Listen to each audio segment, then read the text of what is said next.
Unscripted. Hello and welcome to Science Unscripted. It's Conor here. And Gabe. And we are joined in studio today by Andre, who is our first ever fan to visit us in Bonn, Germany. Andre, in the fullest sense, welcome to Science Unscripted. Making the trip all the way from San Diego. That's right. That's where I'm stationed now. I'm originally German, but now I'm in San Diego. That's where I work. And now you're sitting here in the studio with us. What brought you here? Well, I've been listening to you guys since the pandemic, essentially because I needed, at that time, a different source of information than what we got typically in the US. And I like, the more European slant that you guys have on some of these things. And so, especially during the pandemic, your coverage was great, I thought, and I've just stuck with you ever since. First impressions, you're inside DW. I feel like on the show we've talked a little bit about what it's like to be in here. We had an episode where we allowed people to hear the pipes. Okay. We had a problem with the plumbing, and we put that in the show. We've talked about the cafeteria a bunch. What's it like for you being inside? Oh, it's awesome. It's my first time in a real recording studio, so it's and everybody here's nice and welcoming, and it's a great experience so far. We'll see what the cafeteria is like.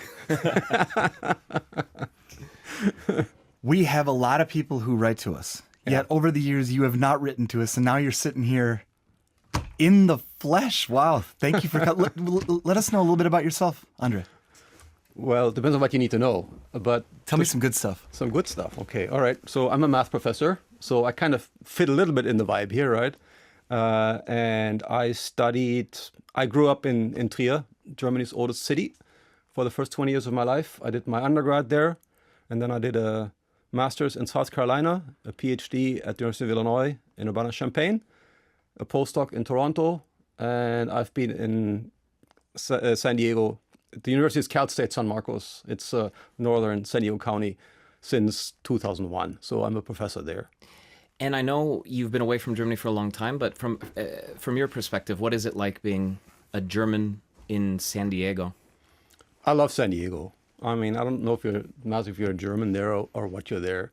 It's a pretty multicultural setting, and it's kind of funny because I always feel like I like being in the expat setting. So being here with you guys feels comfortable because you're expats, right? And I think that it's more comfortable for me than sometimes being in my own country with people who have never left. Had you written us before sending this email? Gabe was just saying that you hadn't, but now we get a lot of emails, and we may have missed it. I don't think so. I've just always been listening. Yeah. And have we made any egregious mathematical errors? I was going to say, no. What is it like you are a scientist? What is it like listening to us talk about science? Because we ourselves don't have science backgrounds. What's that like? Well, the good thing is you mostly cover, life sciences, those things, because that's more a broader interest, right? And I'm not a life scientist. And so I like the kind of questions you ask the experts, because I can often see the experts going into their language, and then you lose everybody around you, right? But you always do a good job of bringing them back to, okay, here is actually how a normal person, an educated person, but a normal person can understand you. And so I like the questions you ask and how you try to keep it at a level where non-experts can follow. Can you just give the people out there listening right now an idea in terms of what kind of swag we're capable of providing, and which pieces you like and which pieces are utter trash in your view? He already opened up a gigantic bag of stuff here. Yeah, right. We loaded them up. Right. Yeah. So they're hats. So the hats will come in really handy because in San Diego the sun shines always. So without sunglasses and without hat, you're not doing it, right? I'm not sure how much we can use them in a German summer here. It's a different question, right? And then the T-shirts, they look nice too. I haven't opened it yet, so I can't tell you how comfortable they are. But looks like a good brand, so I think it's must be quality. Yeah, you're bigger than I thought. I hope those fit. You're taller than I thought. I hope they fit you. They're mediums, maybe not. But if not, you can spread the good word in the good merch. Yeah. We might have to trade those for an L. And we still have one gift waiting for you, Andre. We have one of the best cafeterias, I would say, in Western Germany. Huh? I would double down on that with no real knowledge of what other cafeterias in Western Germany are like. I would say that it's wonderful, it's delicious. Let's go get some lunch. And for anyone listening to this right now, if you want to imitate Andre and come visit us, Seriously, the invitation is open. Come here and do it quick. Do it earlier, sooner rather than later, because there will come a point where hopefully too many people have visited and we kind of get tired of it. Because we don't want it to become a trend and then we shut the doors. Well, I don't know. We are human beings. We have a limited amount of energy and time, and so get in while the getting's good. Andre, thank you for being the first. Really. Yeah, and they are as nice in person as they seem on the show. Okay, so come visit. What a charmer. Yeah, buttering us up before lunch. I'm in the mood for food. I'm in the mood for food. 11 o'clock, time to stop and enjoy a little treat. Break out a box of bourbon biscuits, what a joy to eat. Oh, feed me, feed me, feed me till I'm fit to bust. A little glass of lemonade's the thing to quench the thirst. I'm in the mood for food. Okay, we are back from a pretty gigantic lunch. That's usually how it happens here at DW. The lunch, you can create the portion you want, and most people overdo it like us. With Andre, and again, Andre, thank you for coming in today. We will be talking about calorie restriction later on. Yeah. But first, an email Yeah. with the subject line, "What a load of crap." What a load of crap our show must have been for this listener. I just listened to your guest and you guys speaking about having children and how it provides meaning to our lives. And real quick, not a guest in the sense that Andre was just a guest. We had an interview, a sit-down interview Yeah. on our last episode. It was, our last full broadcast on a very large study showing that if you have had children, you're more likely to say that you've had a meaningful life, but not necessarily satisfying at the moment of that when that question is asked. Whereas if you haven't had children, it's the other way around. Yep. That was up at the University of Cologne.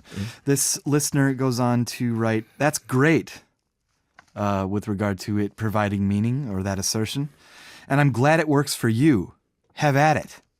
But this and many other similar studies I've heard all imply that children are the," and all in caps here, "only way to find meaning in life. That is utter crap!" Exclamation point. There are many ways to find meaning in life that don't involve children. And those people find things that are just as or more meaningful to them than children are. I myself can't stand children. They drive me crazy, and I have no patience for them. So the idea that I would somehow find grand meaning in living with one or more of those things for at least 20 years is ridiculous.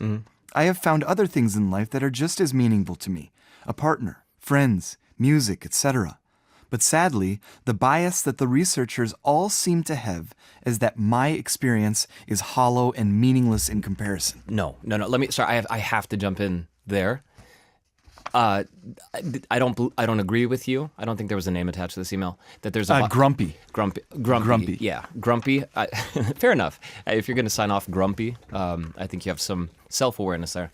The researchers don't have well, they have a bias sometimes. It's good to be aware of that. But when you're doing population level data with thousands and thousands of people, it could mean that the general trends or insights deduced from that data don't apply to you at all. You are the outlier. And that's totally fine. That's point one, that you might not line up with huge surveys of large populations. Secondly, it's possible that I failed to do it as well in that discussion. But I think I've said many times on this show, I don't want to tell anyone to try to have kids. There are lots of good reasons for not having them. I think part of kind of implicit in that discussion was the exhaustion, the drop in satisfaction. I was going to say, what exactly did we learn from that discussion? That it makes your life harder, and the meaningful. That was a survey where people said that their life was more worthwhile because of children. That's not saying that if you don't have children, your life is not meaningful. Don't blow things out of proportion, Grumpy. I love the email. Yeah. But don't blow it out of proportion. What actually did we hear? That it makes your life more worthwhile. Right. As do, for some people, hobbies or things. I gave a couple of examples of like mini monuments you could build. You could plant a tree, knowing that future generations of people will reside in the shade of that tree. I think that's a classic example. But whatever gives you meaning gives you meaning. We're not here to. Not only are we not here to judge. I don't think Gabe or I care. Go find what makes you happy, and so long as it doesn't come at the expense of somebody else, and hopefully adds value or some benefit to others, go do that. Yeah. There are great reasons for not having children. Economic reasons, environmental reasons, personal reasons, like this email here. Sometimes I wish I hadn't had them at all. Well, those moments are very real. That was Grumpy. my telescope thing at the end. I want to see that version of myself. Where does he go? Yeah. What does he do? I don't know. That fantasy is based on this kind of the sentiment in your email. If we can kind of conclude it that way. Speaking of telescopes. What a perfect segue. Nice. The Vera C. Rubin Observatory probably wasn't on a lot of people's radar, and we don't have much time here because we just had Andre in studio. I'll keep this very quick. Okay. It's incredible. It's incredible. All I'm really going to say is go to the website, start looking at the photos there, and if you want to have something to say about the Vera C. Rubin Observatory, it's high up on a mountain in Chile. That means it's looking at the southern sky. Those constellations are way different. The first time I saw them in New Zealand made me feel dizzy, like I'd lost my place on planet Earth. It's looking at a huge swath every 3 to 4 days. It pictures the whole thing, photographs it with the world's largest camera. And what that means is, unlike other telescopes you might have heard of, like Hubble or the James Webb telescope, where you can rent it for a while. Hey, I want to zoom it in on this nebula way out there for a while. Yeah. This is every couple days you get the whole sky. And so anything that moves up there, especially when it's coming within our solar system, we're going to get it. They've already have pictures up there of 2,000 new asteroids. Context, usually 20,000 per year discovered. They're going to find millions. I'm going to quote the person who's running this thing. He says, the, quote, Rubin Observatory will capture more information about our universe than all other optical telescopes throughout history combined. This thing just went online. The photos are online. You can just use a search engine, Vera, Vera C, and Rubin.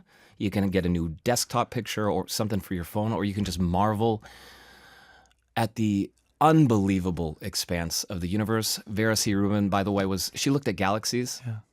That's what she researched and realized, wow, they're spinning so fast they should rip apart. Why don't they? Hence leading to the theory and ongoing research into dark matter. Vera C. Rubin.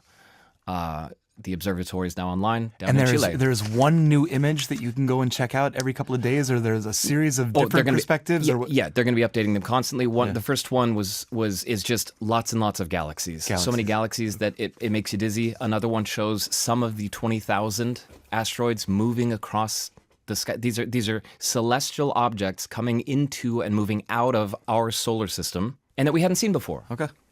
That's pretty neat. Back down to earth.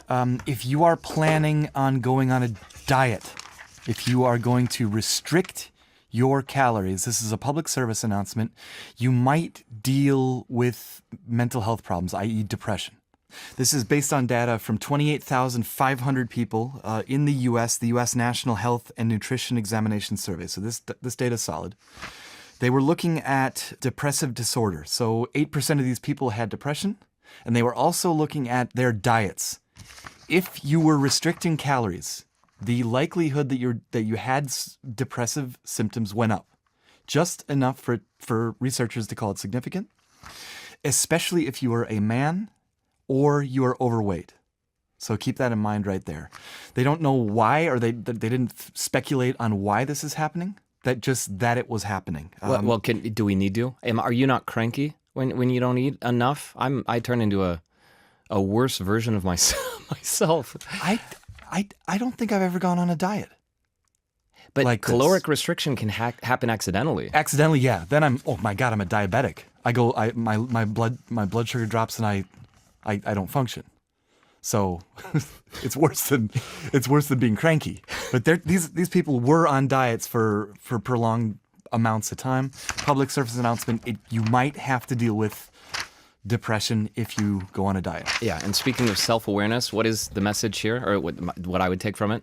If I were planning to reduce my calories, that maybe tell the people around you, your partner, and just be aware, hey, my mental health is going to shift maybe because I'm reducing caloric intake, and hence I might be hungry, cranky, down. Or your friends who are being cranky, maybe they're restricting their calories. That's a question you could ask. If you got a cranky friend, yo, are you not eating enough? Seriously. Are you going for that beach bod right now? Because you're being a jerk. Yeah, no, could be though. That's important to know. All right. Do you have any questions, any comments on anything that we've said up to this point, including our discussion with Andre? You can send them to su@dw.com. Also, you can prompt Science Unscripted with Conor and Gabe. With Conor and Gabe, and pull us up from whichever AI tool that you happen to use. You can get our stuff that way. That's kind of new. Thought we'd mention that as well.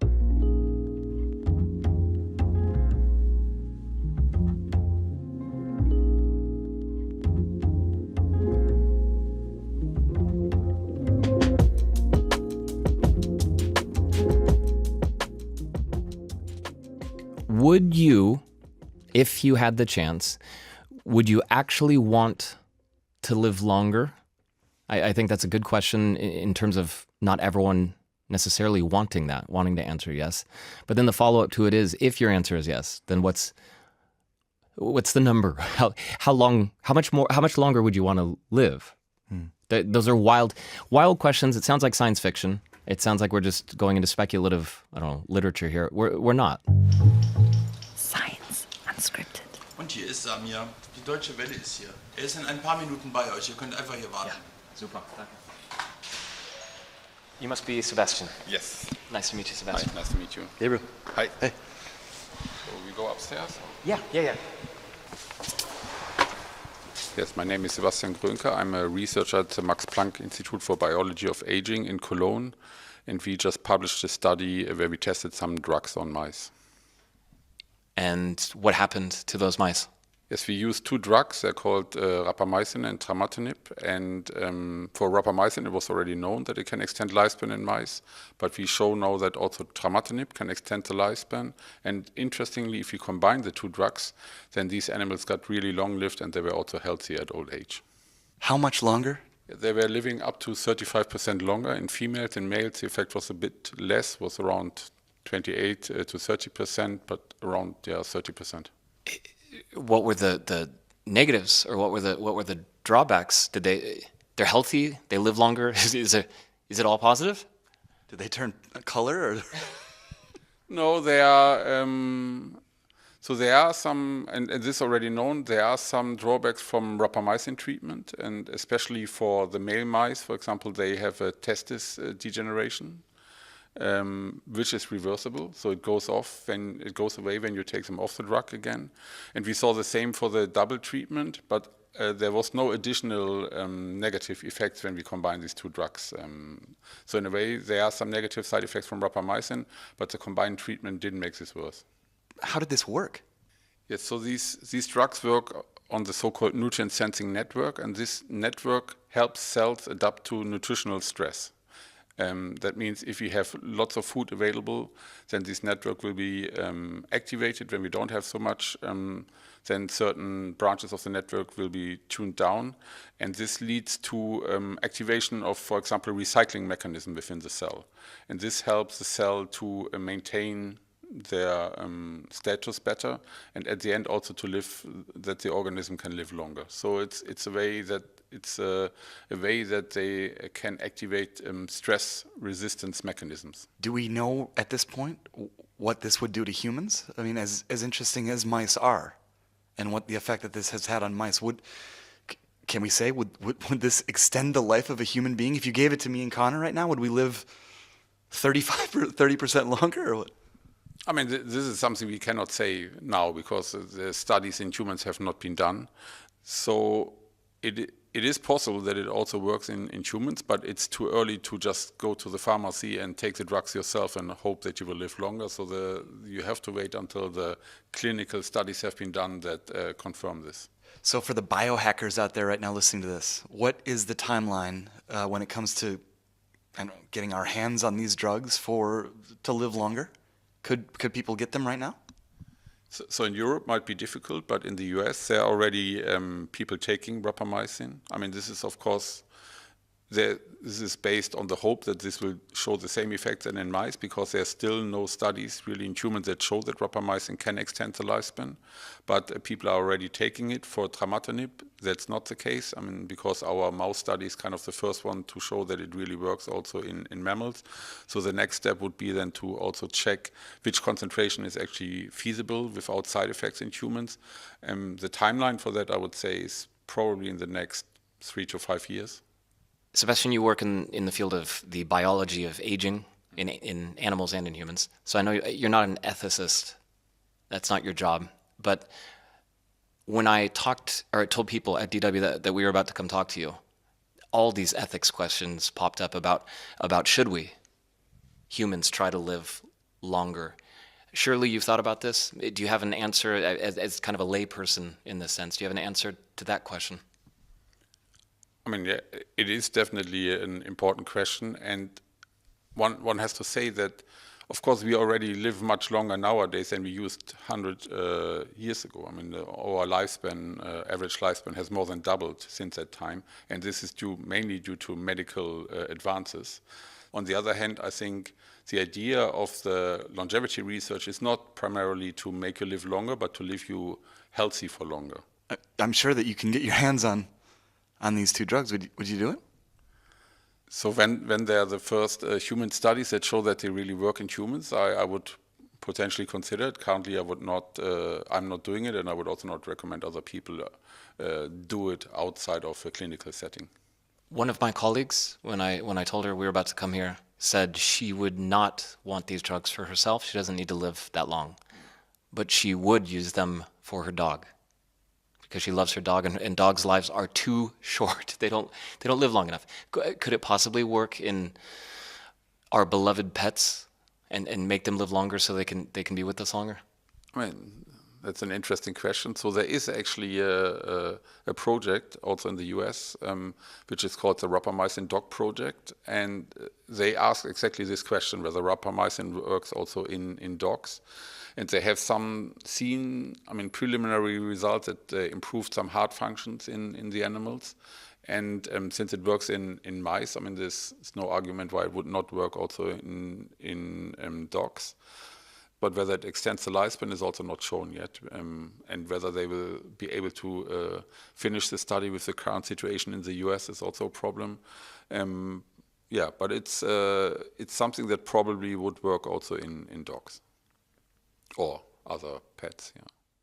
Assuming these drugs get full approval for use in human beings for the purpose of longevity specifically, what would that look like? Am I picking up 2 bottles of pills?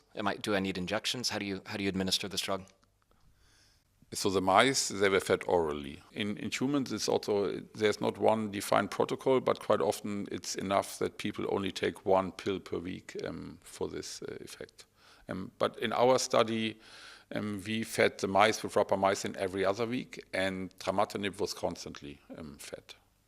So this is something that still has to be tested in humans, but it's probably not necessary to take a pill every day. How many mice were able to live longer because of what you're doing here at the Max Planck Institute? Yeah, so we had different groups, of course, when we test them. And for example, in these, where we just look for the lifespan, we had in the 53 mice exactly that got this double combination, but we had other groups where we collected organs from, where we did some fitness tests at old age. So in total, we tested more than 120 mice with this double treatment, and I mean, they all showed this effect. What was that like to see all these mice that were alive, and by that point, they should have already died? It's like you're almost not playing God, but you are the reason why they're alive right now. That must have been what did that feel like to be with those mice? Yeah, I mean, it's of course very nice to see the effects, but I mean, it's not that we think that, I mean, we're not playing God, or so we're just able to improve the health of these animals above a certain point. So, and of course, it's not the first time that this has been done. I mean, as I said, like for example, the first diet that has been shown to extend the lifespan of mice, this was done more than 100 years ago.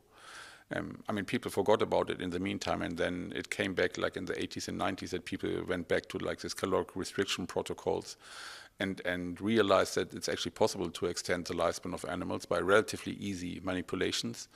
But of course, it's always very nice. And I have to say, this project was running in the lab for more than 10 years. So we tested previously lower concentration of trametinib, which didn't show this effect. So we had to increase. So it's not that we just gave them one thing and then immediately it worked. So it was a long process. It was based on the work that we did in the flies. And then we transferred that to the mice. And it took quite a while until we find the right dose that extends lifespan. We think we can probably even optimize that by going higher with the dose of trametinib. I think we are still on the lower end, and maybe we can even get bigger effects, but this is future work. And that was Sebastian Grönke at the Max Planck Institute in Cologne. A very humble, incredibly modest, given the discovery that they've made. I think we chatted with him for 30, 45 minutes afterwards with the microphones off, is that this is not rejuvenation.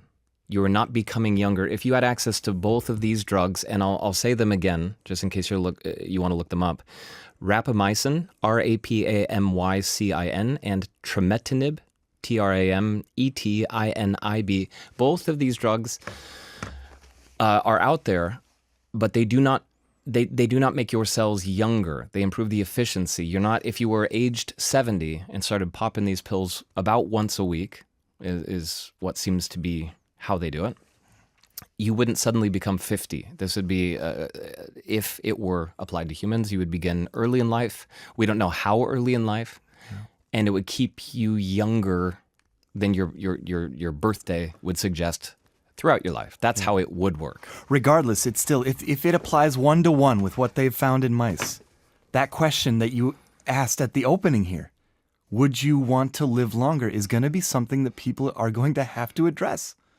Do we want that? Yeah. I want to know from people listening right now, would you want that? We talked to this guy. I was wondering how I would answer that. I don't have an answer to that yet. But what I found interesting was Sebastian everyone I've talked to about this personally, including Sebastian, didn't want it necessarily for themselves, but he thought about his child. He wanted to watch them grow up. Grow longer, right? Yeah. Because the mortality of your child is sickening to think of. Everyone wants, who cares about me? But let them have a good long one. How do you feel about that idea? Let us know. We're su@dw.com. Science unscripted. And that's a wrap!